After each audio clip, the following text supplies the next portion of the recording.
بسم اللہ الرحمن الرحیم۔ السلام علیکم ورحمۃ اللہ وبرکاتہ۔ کیا گھر سے باہر قدم نکالنے والی لڑکیاں جو پرائیویٹ نوکری کرتی ہیں، ہم ان کو ٹھیک نظر سے کیوں نہیں دیکھتے؟ خدا کے لیے میں آپ سب کے سامنے ہاتھ جوڑ کر درخواست کرتی ہوں کہ اس تحریر کو مکمل سنیے گا اور خود ہی فیصلہ کر لیجئے گا کہ میں نے غلط کہا یا ٹھیک۔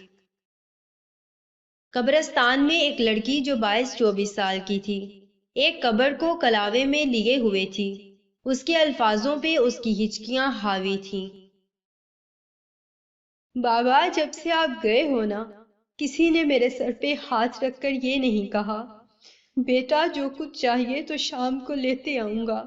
بابا، اماں بیمار رہتی ہیں۔ بابا، میں ان سے کیا مانگوں؟ بیٹیوں کی آس تو باپ کے ساتھ ہوتی ہے نا۔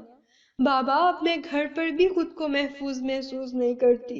بابا، بابا آپ اکثر کہا کرتے تھے نا، تم بڑی ہو گئی ہو، بے فکری نہ رہا کرو، کہیں آنے جانے کے وقت کسی کو ساتھ لے جایا کرو۔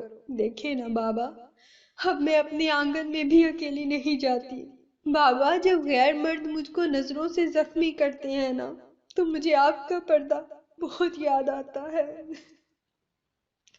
دیکھیں نا بابا، آپ کی شہزادی کی چپل 3 دن سے ٹوٹ گئی ہے۔ بابا، آپ کو پتہ ہے نا، مجھ سے ننگے پاؤں نہیں چلا جاتا۔ بابا، بابا آپ کو پتہ ہے نا، مجھ سے ننگے پاؤں نہیں چلا جاتا۔ بابا، آپ ہمیں چھوڑ کر کیوں چلے گئے؟ بابا، بابا آپ کو پتہ ہے اب میں نوکری کرتی ہوں۔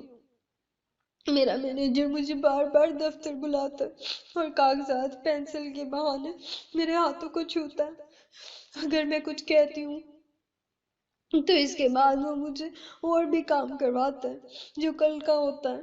بابا، مجھے نوکری نہیں کرنی، مجھے ان حریص لوگوں کے سامنے اپنی غیرت کو پامال نہیں کرنا۔ بابا، مجھے نوکری نہیں کرنی۔ بابا، اللہ پاک کے پاس ہے نا، ان سے کہیں کہ میری بیٹی اکیلی ہے، وہ مردوں کی ہوس بھری نظروں سے زخمی ہوتی ہے، وہ ان کی زبردستیوں سے ختم ہو رہی ہے۔ بابا، مجھے آپ کا پردہ محفوظ رکھتا تھا۔ بابا، مجھے آپ کا پردہ محفوظ رکھتا تھا۔ اب میرا پردہ چھن چکا ہے بابا، اب میرا پردہ چھن چکا ہے بابا، اب میں کسی کی نظروں سے محفوظ نہیں رہتی۔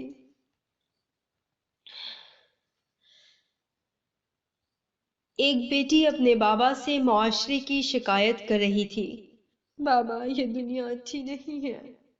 میں آپ سے ہاتھ جوڑ کر اپیل کرتی ہوں کہ اگر آپ کے آفس، دکان یا گھر میں کوئی لڑکی کام کرتی ہے تو خدا کے لیے کسی کی ماں، بہن، بیٹی کو بری نظر سے نہ دیکھا کرے، کیونکہ پتہ نہیں ایسی کون سی اور کتنی بڑی پریشانی کی وجہ سے وہ اپنے گھر سے کمانے کے لیے نکلتی ہیں۔ خدا کے واسطے ان کو عزت کی نگاہ سے دیکھا کریں۔ جزاکم اللہ خیر و احسن الجزا۔